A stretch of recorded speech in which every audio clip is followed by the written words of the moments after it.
Hello students, Rajesh sir edu point में आपका स्वागत है। यदि आप मेरे चैनल पे नए हो तो सब्सक्राइब कर लीजिएगा। और आप अगर इंग्लिश की तैयारी करते हैं, क्लास 10th में पढ़ते ही हैं, पढ़ना ही पड़ेगा आपको, तो उसके लिए आपको इस साल का जो सिलेबस है ना, वो तो पुराने वाले पर ही आधारित है, 30% कटौती पर ही आधारित है, लेकिन उसका पेपर बदल चुका है। पहले जैसे पेपर आते थे वैसे बिल्कुल इस बार पेपर आपके नहीं आएंगे, बिल्कुल बदले हुए पेपर आएंगे। तो पेपर में मैं जो बताने जा रहा हूँ, यहाँ पे जो ऑब्जेक्टिव क्वेश्चन आएगा पार्ट ए करके, जो ऑब्जेक्टिव क्वेश्चन बहुविकल्पीय प्रश्न होंगे, जिसमें आपको OMR सीट मिलेगा, उसमें आपको कलर करना पड़ेगा चूज करके। उसका जो है पहला क्वेश्चन मैं ले करके आया हूँ, और वो पहला क्वेश्चन जो होगा 3 नंबर का होगा। और हर एक क्वेश्चन देखिएगा 20 नंबर का ये क्वेश्चन होगा, ऑब्जेक्टिव पार्ट है। और अलग अलग ग्रामर भी होगा, इसमें पोएट्री से भी चूज किया जाएगा, प्रोज से भी चूज किया जाएगा, सप्लीमेंट्री से भी चूज किया जाएगा। यानी देखिए क्या क्या 4 पार्ट इसमें हो जा रहे हैं, प्रोज है, पोएट्री है, ग्रामर है, सप्लीमेंट्री है। ये चारों में से आपको चूज किए जाएंगे 5-5 प्रश्न। तो उसमें आपको चूज करना होगा और पूरी अच्छी से तैयारी करनी होगी। अगर आपकी तैयारी गड़बड़ होती है तो समझिए कि आप उसका जवाब नहीं दे पाएंगे। तो इसके लिए आपको क्या करना पड़ेगा, कुछ क्वेश्चन बैंक होते हैं, जैसे आप मान लीजिए राजीव प्रकाशन के हुए, चाहे अरिहंत के हुए, अवतार जिसे आप कहते हैं, विद्या क्वेश्चन हुए, उसमें शुरू में प्रैक्टिस के लिए ये चीज़ दिया जाता है। अगर आप उसको खरीद लेते हैं, उससे प्रैक्टिस करते हैं, अच्छे से तैयारी करते हैं, तो उससे भी आपको बहुत ढेर सारा फायदा होगा। और यहाँ मैं कैसे हल करना है ये तरीका मैं आपको बताऊंगा।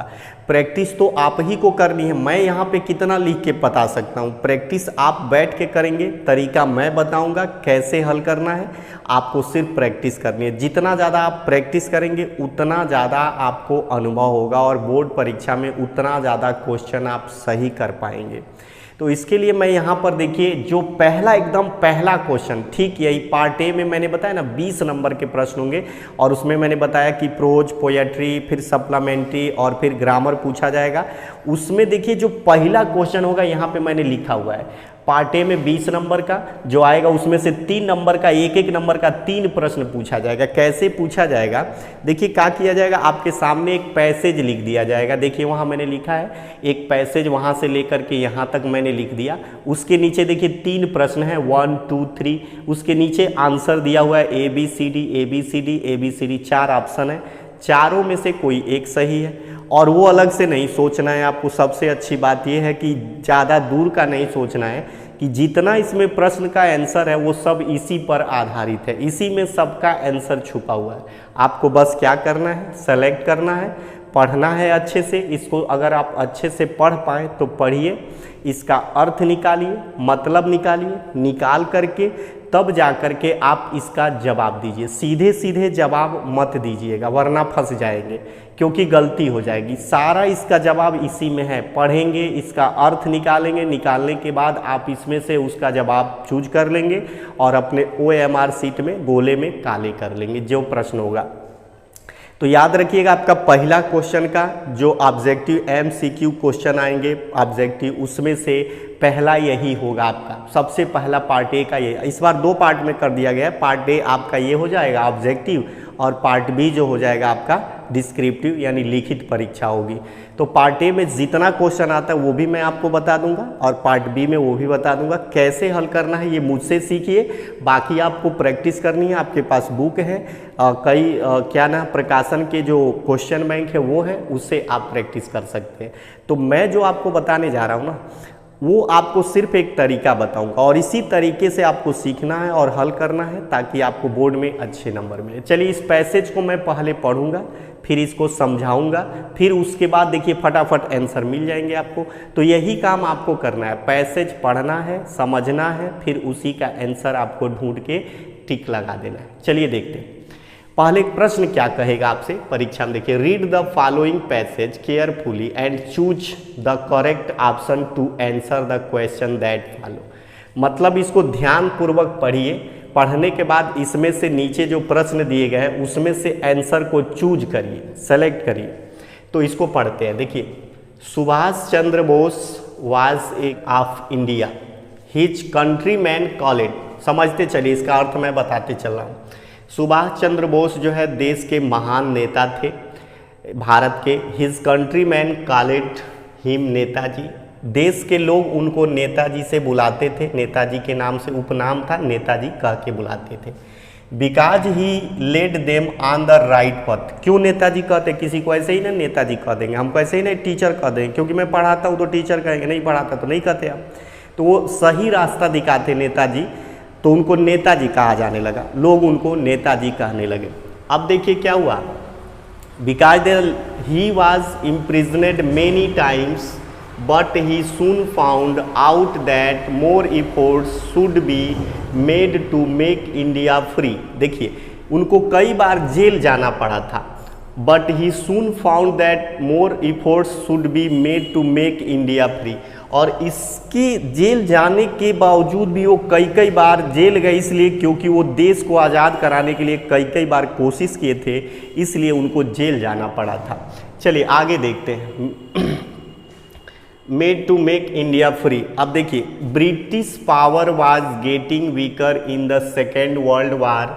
यानी देखिए द्वितीय विश्व युद्ध जो हुआ था ना 1939 से लेकर के 1945 तक चला था। इस बीच में ना जो द्वितीय ये शामिल हो गया था, अंग्रेज शामिल थे, चूँकि हम लोगों के ऊपर भी राज करते थे भारत में भी, और भी उपनिवेश उनका था, और देशों में भी उनकी उपनिवेश था, तो उसके लिए उनको युद्ध कर रहे थे, जर्मनी से युद्ध कर रहे थे, जर्मनी से टक्कर दुश्मनी था। जर्मनी में हिटलर थे और उसी समय यहाँ पे ब्रिटिश उनसे लड़ाई करे थे, तो ब्रिटिश सरकार कमज़ोर हो गई थी युद्ध लड़ते लड़ते।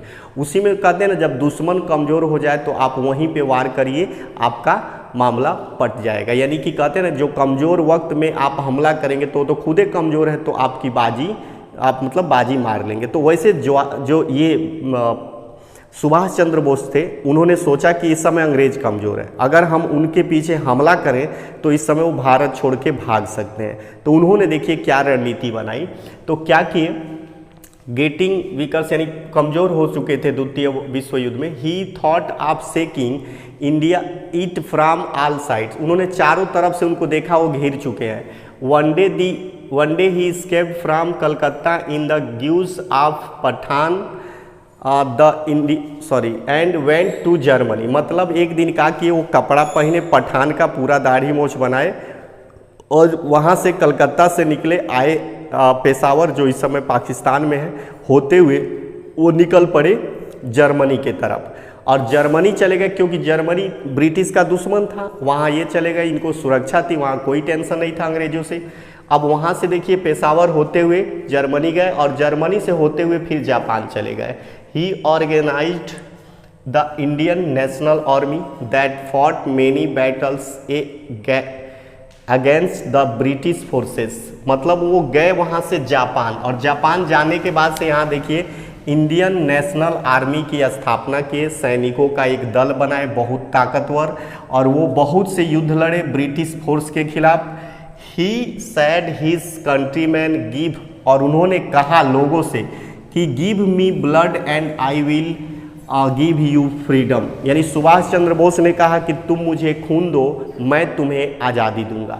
तो अब देखते हैं इस पे क्या क्या प्रश्न, आप तो अर्थ निकाल लिए, मतलब समझ लिए, अब इसमें से प्रश्न हमको पूछा जाएगा, और जो आंसर आप समझे होंगे उसका जवाब आप दे सकते हैं। चलिए यहाँ देखते हैं, ध्यान से देखिएगा। पहला, हु वाज सुभाष चंद्र बोस। देखिए कितना आसान है, हु वाज सुभाष चंद्र बोस कौन थे, तो इसमें देखिए लिखा हुआ है, एक ग्रेट लीडर थे, एक ग्रेट टीचर थे, एक ग्रेट साइंटिस्ट थे, इनमें से कोई नहीं थे, नॉन ऑफ दीज। तो आपको पता है टीचर थे नहीं, साइंटिस्ट थे नहीं, अभी आप पढ़े हैं एक ग्रेट लीडर थे। क्या थे? एक ग्रेट लीडर। देखिए लिखा हो सुभाष चंद्र बोस वाज एक ग्रेट लीडर, तो यहाँ पे लगा दीजिए टिक, पहला आपका आंसर हो जाएगा एक ग्रेट लीडर। देखिए कितना आसान है ढूंढना, बस आप इसको समझ लेंगे ना तो इसका जवाब आसानी से दे सकते हैं। अगला देखिए कर है, give me blood and I will give you freedom. Who said this statements. अभी आप पढ़े हैं कि सुभाष चंद्र बोस देशवासियों से क्या कहे थे, give me blood and I will give you freedom. यदि तुम मुझे खून दोगे तो मैं तुम्हें आज़ादी दूंगा। तो यहाँ पर इस पूछा जा रहा है ये बात किसने कहा था, किसने, तो देखिए यहाँ लिखा हुआ है महात्मा गांधी कहे थे, तो ये नहीं होगा, गलत है।